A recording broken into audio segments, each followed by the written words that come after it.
Malá bola vytrhnutá z môjho náručia otcom a brutálne jednoducho dieťa nechcelo odísť a napriek tomu ju zobrali. S odstupom 2 týždňov sme sa s matkou stretli opäť. Priniesla nám kamerový záznam a trvá na tom, že 6-ročná Liel ani jej sestra Ellen s otcom žiť nechcú.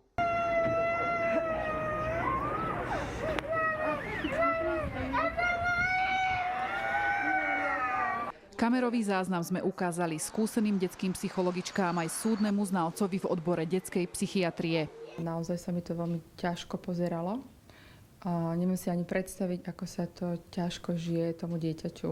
Toto je vysoko hodnotím to ako veľmi, veľmi nezdravé a nesprávne riešenie a vôbec, že nemalo ani prísť tejto situácii. Z toho, čo som videl, je to veľmi, veľmi závažná tráma.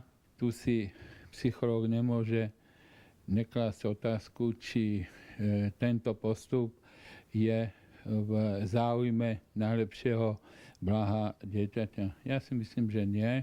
No, u 6-ročného dieťaťa je úplne jednoznačne jasné, že vie povedať, čo chce a čo nechce a je potrebné to naozaj brať do úvahy, pokiaľ dieťa jasne dá najavo, že niečo nechce a reaguje aj takto fyzicky, aj plačom, aj teda tým telesným držaním sa silno tej matky, tak to je úplne jednoznačne signál toho, že k tomu jednému rodičovi nechce ísť. Matka sa snaží byť s deťmi i naďalej v pravidelnom kontakte. Švajčiarsky súd jej to umožnil prostredníctvom Skype. Rozhovor s deťmi prebieha tak, že otec stojí nad nimi, je stále pri nich a deti vlastne nemôžu vyjadriť svoje city, emócie, nič. V stredu mi staršia dcera povedala, že mladšia Liel má problémy s pocikávaním sa v noci. V časovej následnosti na to, ak dieťa zažije takýto šok a traumu, sa začína pomlčovať, tak to je jednoznačne neuróza, ktorá vznikla na základe toho nepríjemného zážitku, že tam sú priamo z psychologického hľadiska, ale určite aj psychiatrického, sú priame zdravotné následky. S otcom detí sme sa pokúšali spojiť aj dnes. Bezúspešne. Od 1. januára 2016 sú účinné niektoré nové ustanovenia občianskeho súdneho poriadku a práve aj táto nová úprava zohľadňuje niektoré výnimočné situácie, ktoré treba zohľadňovať pri pojednávaní o tom, či sa dieťa vráti alebo nevráti do krajiny obvyklého pobytu.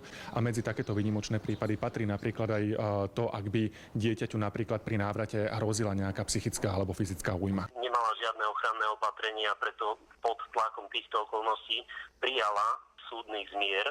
Matka pripravuje podnet so žiadosťou o prešetrenie odobratia detí, ktorý odovzdá ministerke spravodlivosti. A prípady, kedy kvôli nezhodám rodičov zažívajú deti peklo, sa hromadia aj na stole detskej ombudsmanky. 2/3 podnetov, s ktorými sa komisárka pre deti zaoberá, sa týka tejto oblasti.